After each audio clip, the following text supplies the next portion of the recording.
Pertanyaan pertama jamaah, kenapa Allah menyuruh kita berkorban? Salatullahi wassalam ala man uhiyal Qur'an.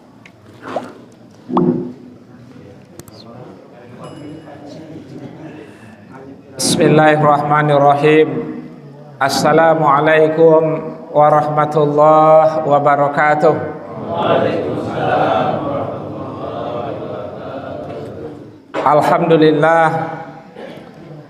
Alhamdulillahillazi wahdah. Asyhadu an la ilaha illallah wa mawalah wa la quwata illa billah. Wa asyhadu anna Muhammadan abduhu wa rasuluhu la nabiyya ba'dah. Allahumma shalli wa sallim ala sayyidina Muhammad wa ala ali wa ashabi ajmain. Ma'asyiral muslimin rahimakumullah.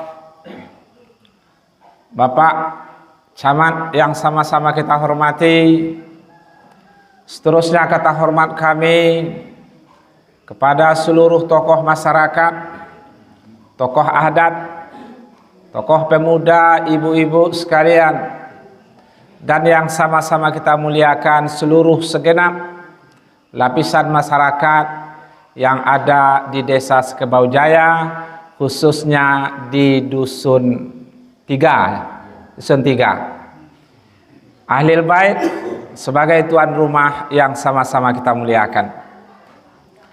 Alhamdulillah, segala puji bagi Allah Subhanahu wa ta'ala, Allah yang telah menciptakan kita. Allah ciptakan kita sebaik-baik rupa. Tidak ada makhluk seindah dan semulia manusia. Tidak cukup sampai di sana, Allah cukupkan nikmat-nikmatnya untuk kita. Dari pagi, siang, dan malam, dari bangun tidur sampai tidur kembali, bahkan di dalam tidur itu jamaah, Allah tak pernah luput dan lekang memberikan nikmatnya kepada kita.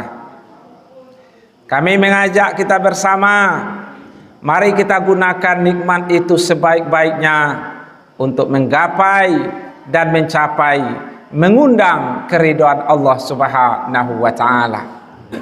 Karena untuk itulah kita hidup sebagai seorang muslim, itu tujuan akhir dari kehidupan kita.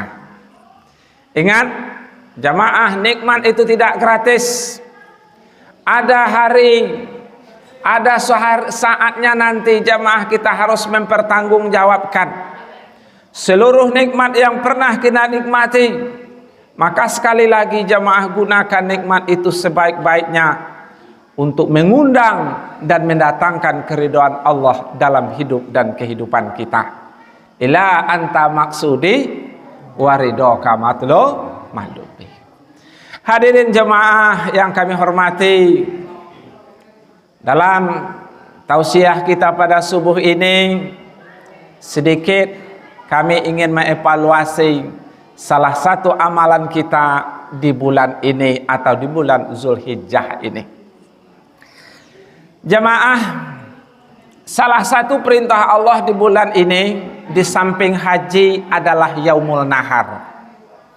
Yaumul Nahar atau kurban.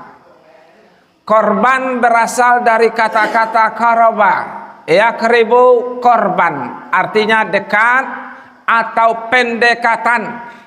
Dengan bahasa lain, proses pendekatan seorang hamba Allah kepada Allah dengan menggunakan metode-metode tertentu. Itulah kurban. Dalam Quran banyak perintah Allah yang menyuruh manusia berkorban. Pertanyaan pertama jamaah, kenapa Allah menyuruh kita berkorban? Jawabannya adalah karena Allah ingin kita dekat dengannya. Jamaah, itu yang pertama. Kenapa Allah menyuruh kita berkorban? Karena Allah ingin kita dekat dengannya. Pertanyaan kedua jamaah, kenapa Allah ingin kita dekat dengannya? Karena Allah ingin hidup kita selamat di dunia ini. Itu baiknya Allah tuh jamaah. Berkorbanlah kalian. Kenapa? Karena korban kalian itu salah satu fungsinya menyelamatkan hidup kalian. Berkorban untuk mendekatkan diri kepada Allah, dan dekat kepada Allah itu ada jaminan keselamatan dari Allah Subhanahu wa ta'ala. Jamaah, dalam hadis qudsi Allah menjelaskan, Allah menjamin, ya dunya uhdumi man hadamani wastahdami man hadamaki. Jaminan Allah, tanpa pertolongan Allah jamaah, hampir mustahil kita bisa selamat hidup di muka bumi ini. Tanpa campur tangan Allah, hampir mustahil jamaah kita tidak akan selamat hidup dunia sampai di akhirat nanti. Jaminan Allah dalam hadis tadi, siapa yang dekat denganku, Allah menjamin. Dan Allah mengatakan kepada dunia yang selalu menggelincirkan kita dari kehidupan dunia ini, Allah menyebutkan, wahai dunia, tunduklah kepada orang yang dekat kepadaku. Wahai dunia, perbudaklah orang-orang yang tunduk, yang dekat denganmu. Jamaah, jaminan Allah, siapa yang dekat dengan Allah, Allah akan selamatkan manusia itu dari tipu muslihat yang bernama dunia ini. Jadi alhamdulillah jamaah, karena ada jaminan Allah, dekatlah dengan Allah. Salah satu metodenya kurban. Itu yang pertama. Yang kedua, kenapa Allah menyuruh kita berkorban jamaah?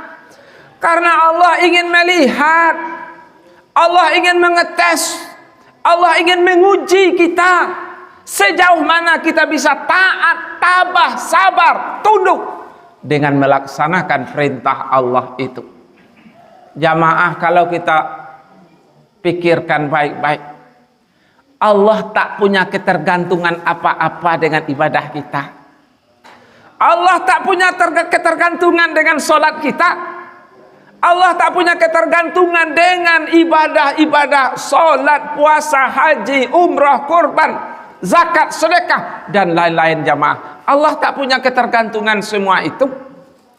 Tapi jamaah sekalian yang saya hormati, kenapa Allah memerintahkan kita untuk itu? Karena Allah ingin menguji kita. Bisa nak kita meletakkan perintah Allah di atas segala-galanya? Kalau bisa jamaah, inilah harapan di dalam agama kita. Bisa tidak? Kita meletakkan perintah Allah itu di atas segala-galanya, dan Allah ingin menguji itu di hari raya Idul Adha ini. Makanya keluar sebuah hadis Nabi jamaah, la yu'minu ahadukum hatta akuna ahabba ilaihi wan nasi ajmain. Belum beriman di antara kalian hingga menjadikan Allah dan Rasulnya lebih kalian cintai daripada siapapun manusia yang ada di muka bumi ini. Jamaah, ini Allah ingin ngetes kita, termasuk subuh ini jamaah. Saya yakin-yakinnya ini bukan jumlah penduduk Sekebau Jaya. Pak Kadus hadir? Yang mana? Oh, sesi konsumsi. Ya, kok Pak Kadus? Sesi konsumsi Pak Kadus. Yang lain lah, Pak RT lah. Hadirin jamaah yang saya muliakan, coba kita renungi bersama-sama jamaah. Hari ini jutaan umat Islam baru saja meninggalkan padang Arafah. Apa yang mereka cari di negeri Tandus itu? Mereka tinggalkan keluarga, mereka tinggalkan kampung halaman, mereka tinggalkan orang-orang yang mereka cintai hanya untuk berangkat ke Baitullah jamaah. Apalagi jemaah mereka naik haji di pertengahan tahun pula. Kalau di Arab tuh jemaah Juni, Juli, itu puncak musim panas. Mereka tinggalkan keluarga, mereka korbankan puluhan juta hanya untuk membuktikan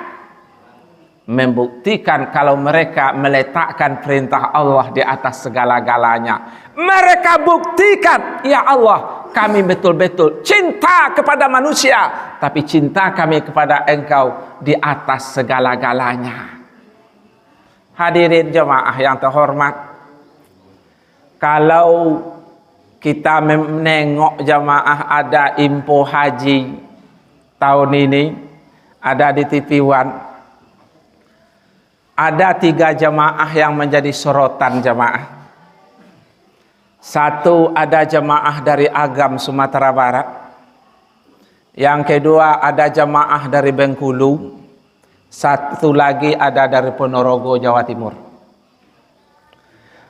Kenapa mereka jadi sorotan? Karena rupanya yang di Agam Sumatera Barat itu umurnya berangkat haji itu 83 tahun, sepuh. Tapi jamaah bukan itu yang jadi masalah. Yang jadi masalah pekerjaannya setiap hari jamaah membuat tikar dari daun pandan. Jamaah rupanya iya sudah menabung 33 tahun baru bisa daftar jamaah. Yang di Bengkulu marbot masjid, goreb masjid harus menabung 26 tahun baru bisa daftar ikut antrian berangkat ke Baitullah. Di Ponorogo jamaah harus kerjanya sehari-hari kuli sayuran, harus menabung jemaah 24 tahun.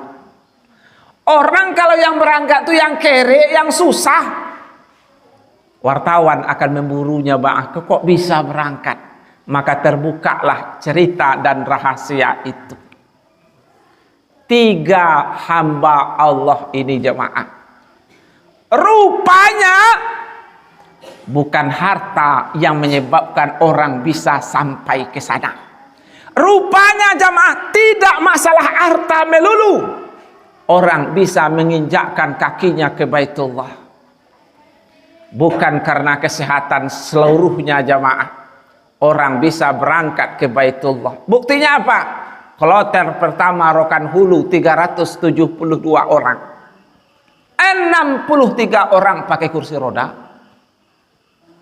Kenapa? Karena tahun ini kan jadwal orang tua-tua. Dari 372 orang jamaah, 63-nya jamaah pakai kursi roda. Jamaah, apa yang berlebih dari yang 3 tadi jamaah? Saya yakinnya jamaah, andai kata kita mau, andai kita mau melakukan, saya yakin kita jauh lebih mampu daripada orang itu. Tidak perlu puluhan tahun bagi kita untuk menabung, sehingga kita bisa untuk mendaftar, untuk menunaikan rukun Islam yang nomor 5 ini. Apa salahnya jamaahku tapi niat? Rukun Islam 5, syahadat sudah, solat sudah, zakat sudah, puasa sudah, tinggal 1 lagi jamaah. Ciek lahi, kok tidak disempurnakan? Apa yang berlebih dari 3 orang tadi jamaah? Mereka bukan kelebihan harta, tapi mereka kelebihan iman. Berlebih iman mereka dibandingkan dengan kita. Mereka sanggup seperti itu.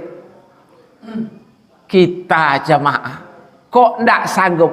Karena iman yang 3 orang tadi jauh levelnya di atas kita. Jamaah mungkin protes dalam hati kepada kami, Ustaz,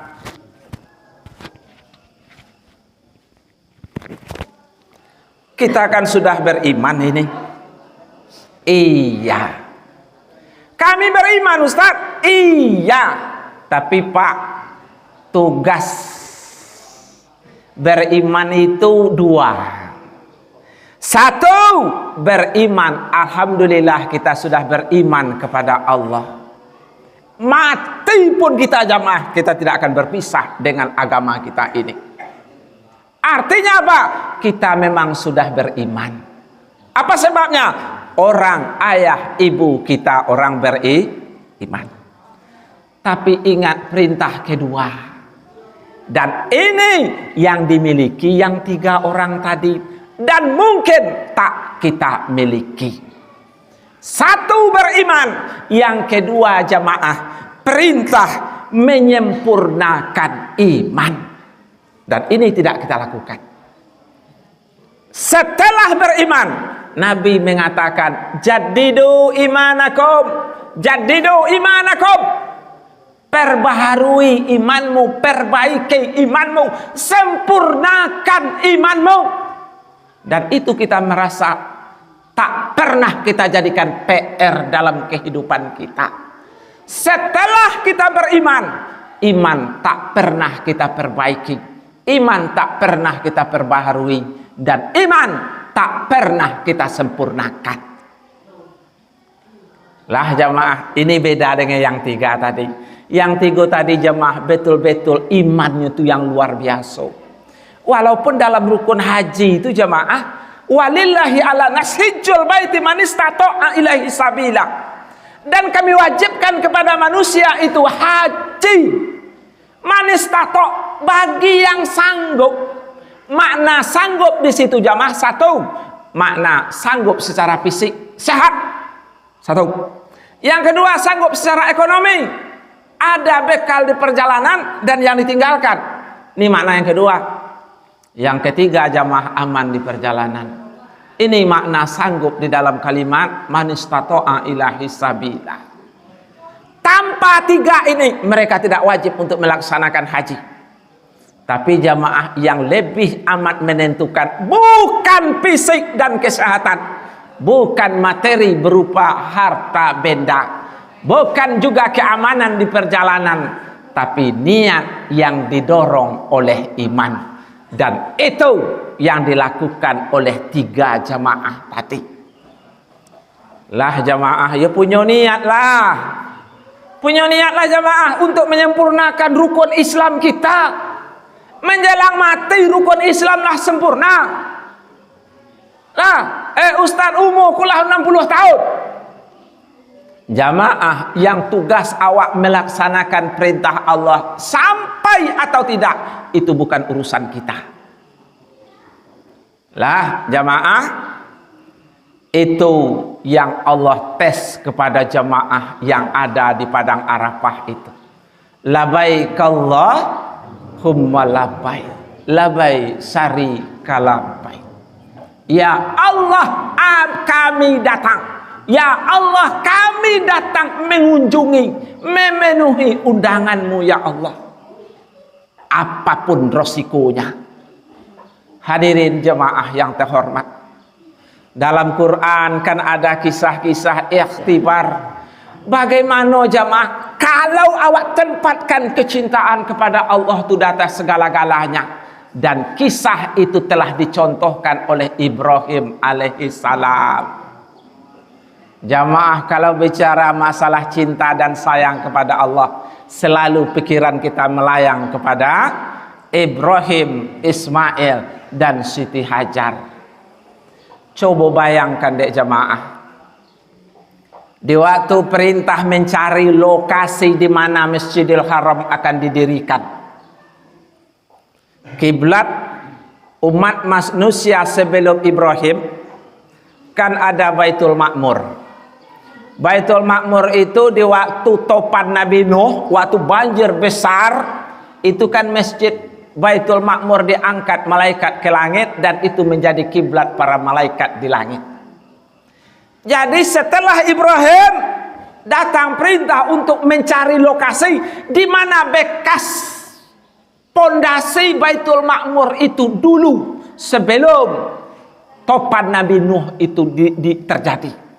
Dicarilah lokasi itu jemaah. Berangkat Ibrahim Ibrahim, Ismail, Siti Hajar dari negeri Babil atau Babilonia, Irak hari ini. Irak, Arab Saudi itu jemaah ribuan kilometer, berangkat berbulan-bulan mencari bekas lokasi di mana pondasi Baitul Makmur dulu sebelum topan Nabi Nuh, dicari berbulan-bulan. Setelah lokasi itu ditemukan, jamaah sekalian yang terhormat, turun perintah yang amat mengharukan. Apa itu jamaah? Datang perintah dari Allah kepada Ibrahim. Ibrahim, tinggalkan anakmu, tinggalkan istrimu, tinggalkan bayimu di situ. Allahu Akbar jamaah. Meninggalkan anak di padang gurun tandus, tak ada kehidupan, tak ada perbekalan. Sehingga Ibrahim berdoa di dalam surat Ibrahim, Rabbi inni askantu min zurriyati biwadin ghairi zi zar'in inda baitikal muharram. Ya Allah, aku telah tinggalkan anak istriku di tempat suatu negeri, di tempat suatu tempat yang tak ada kehidupan, inda baitikal muharram, di sisi rumahmu yang maha mulia.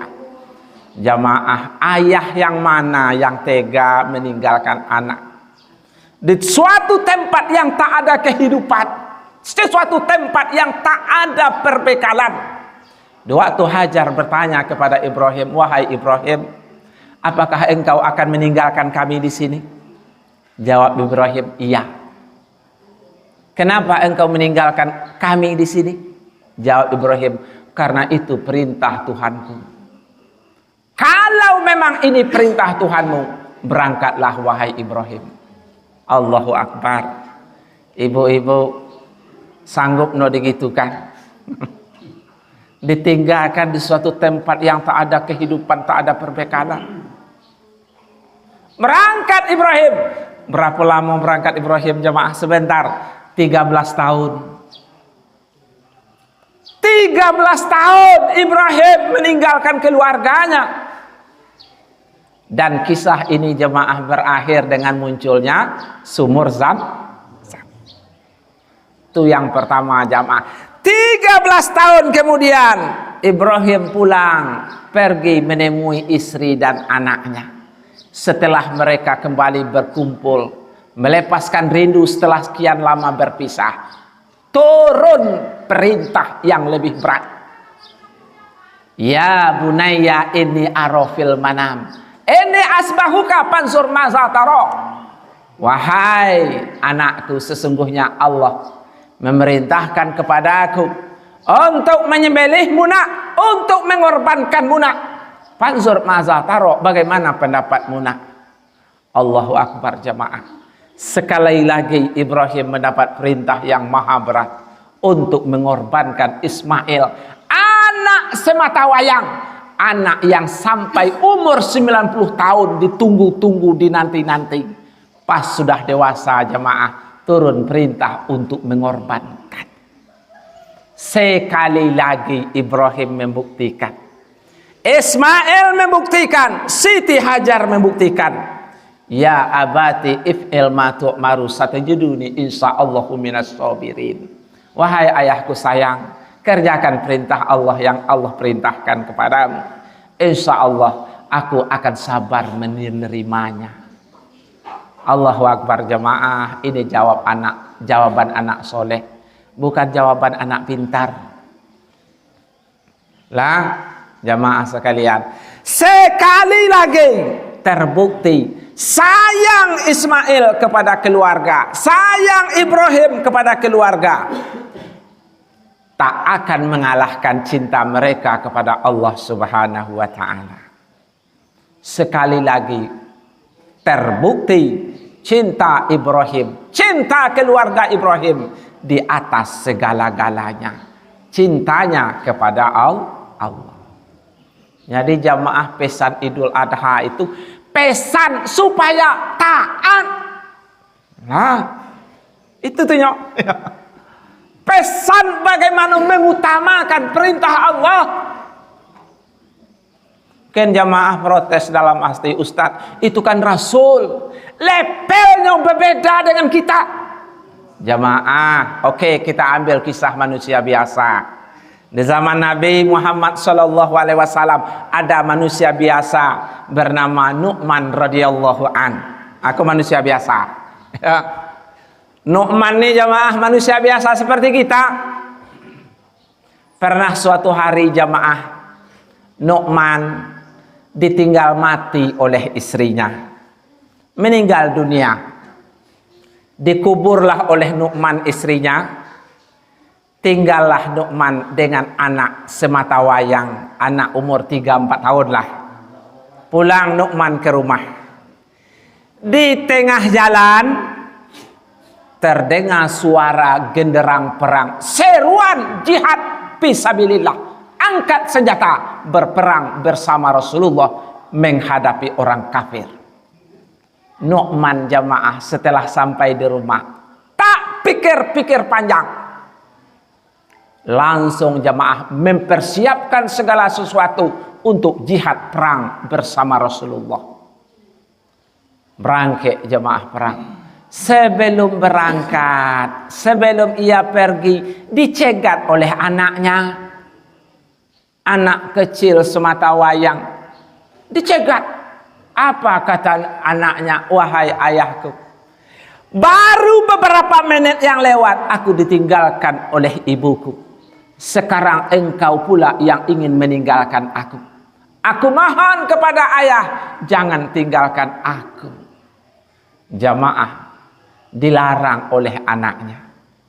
Jadi jamaah dengan berbagai macam cara Nu'man membujuk anaknya tadi supaya mau tinggal, tapi anaknya tetap ngotot tak mau ditinggalkan oleh ayahnya. Akhirnya jamaah satu-satunya solusi, diajaklah anak ini tidur. Setelah anak ini tidur, Nu'man pun berangkat pergi jihad fisabilillah. Tapi dasar ada kontak batin antara ayah dengan anak jemaah.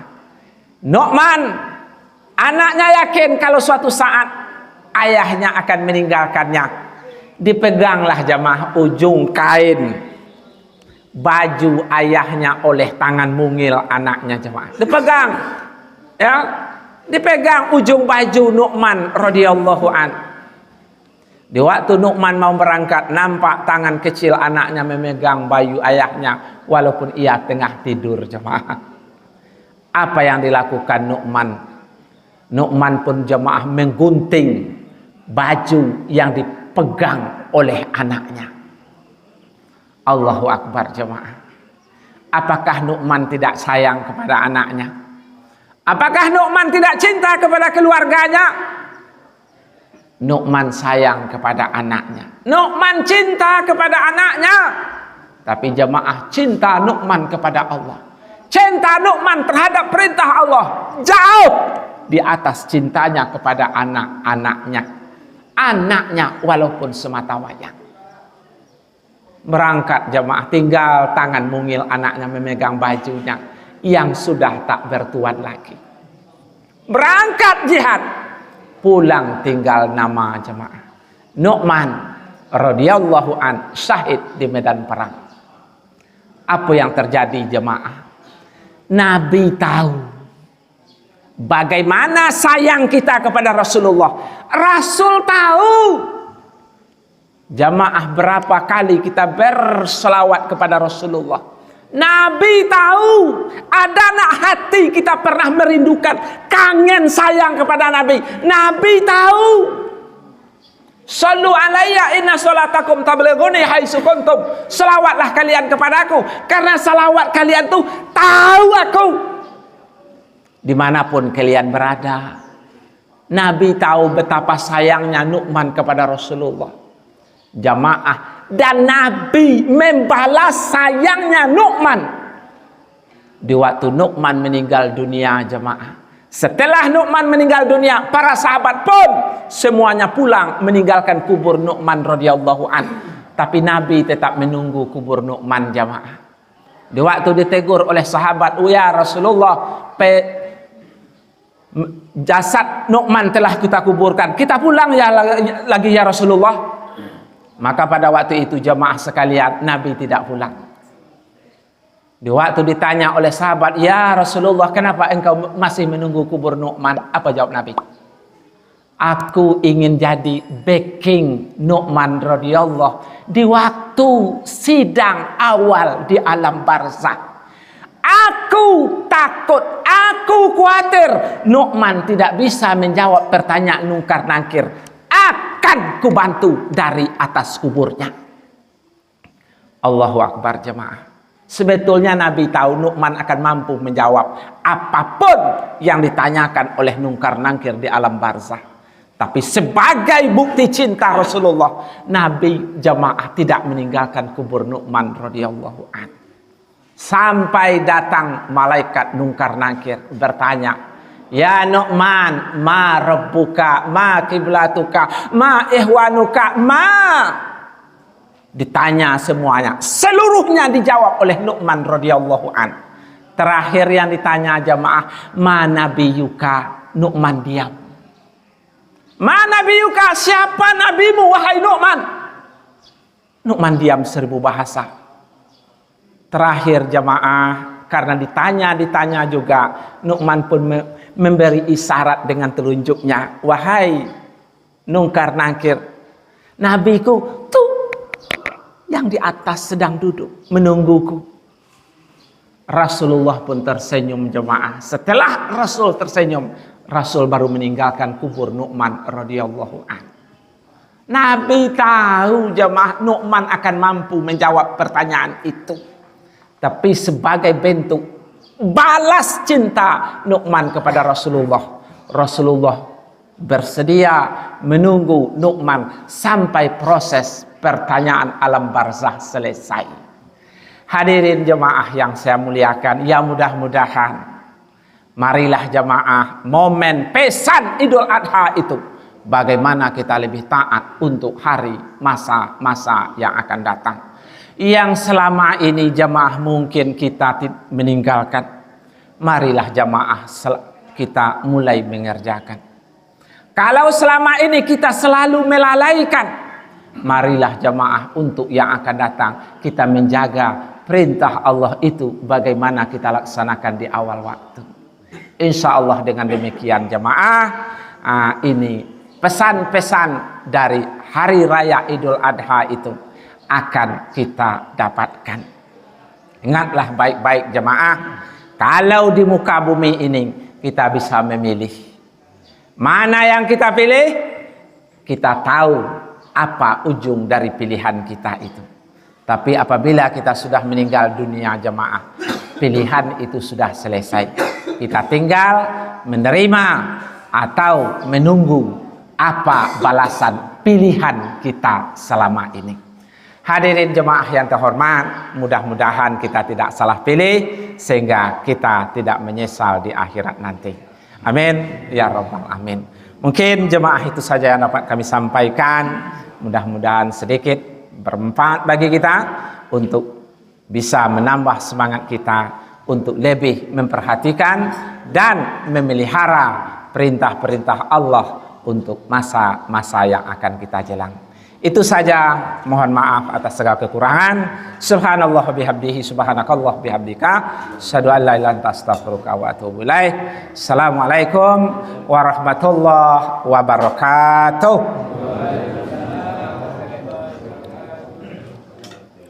Astaghfirullahalazim, astaghfirullahalazim. Nauzubillahi minasyaitonir rajim. Bismillahirrahmanirrahim. Alhamdulillahi rabbil alamin, wassalatu wassalamu ala sayyidina Muhammad wa ala alihi wa ashabi ajmain. Allahumma shalli ala sayyidina Muhammad, Allahumma shalli ala sayyidina Muhammad wa ala alihi wa ashabi ajmain. Allahumma azalaina rahmah wa ni'mah wa maghfirah kasirah fid dunya wal akhirah. Allahumma afina min kulil bala'i dunya wa zabi akhirah. Wasrifan nabi hakil Qur'an azim wa nabil kal karim wasari dunya wasaril akhirah ghafarallahu wa na walahum. Allahumma arina haqqa haqqa warzuqna ittiba'ah wa arinal batil batilan warzuqna ijtinabah. Allahumma ja'alna syakuran wa ja'alna saburan wa ja'alna fi ainina sagiran wa ja'alna fi ainina kabir. Allahumma rabbana taqabbal minna innaka tas-sami'u alim wa tub alaina ya Allah innaka at-tawwabur rahim. Allahumma inna nassalamatan fid din dunya wal akhir wa afiatan fil jasadi wa ziyatan fil ilmi wa barakatan fil rizqi wa taubatan qoblal maut wa rahmatan indal maut wa maghfiratan ba'dal maut. Allahumma hawin alaina ya Allah fi sakaratil maut wa najati minan nar wal afwa indal hisab. Rabbana la tuzigh qulubana ba'da idh hadaitana wa hab lana min ladunka rahmah innaka antal wahhab. Allahumma rabbana zalamna anfusana wa illam taghfir lana wa tarhamna lanakunanna minal khasirin. Allahumma rabbana zalamna anfusana wa illam taghfir lana wa tarhamna lanakunanna minal khasirin. Allahumma ighfir lana dzunubana wa liwalidina warhamhum kama rabbawna shighara wa limasaina wa li ustazina wa li ulamaina wa li ikhwatina wa liman habba wa liman awsana bidu'a wa li jamil muslimi wal muslimat wal mu'mini wal mu'minat wa tabi' bainana wa bainahum bil khairat. Rabbana taqabbal minna du'aana wa hajadana wa maqsudana wa qina azabannar wa qina azabil kubur yaumil ba'as yaumil masar yaumil hisab yaumil jaza yaumil qiyamah. Rabbana atina fid dunya hasanah wa fil akhirati hasanah wa qina azabannar. Wa sallallahu ala sayyidina Muhammad wa ala alihi wa ashabi ajmain. Subhana rabbika rabbil izzati amma yasifun. Salamu alal mursalin walhamdulillahi rabbil alamin. Taqabbalallahu minkum. Salatullahi wassalam ala man uhiyal Qur'an.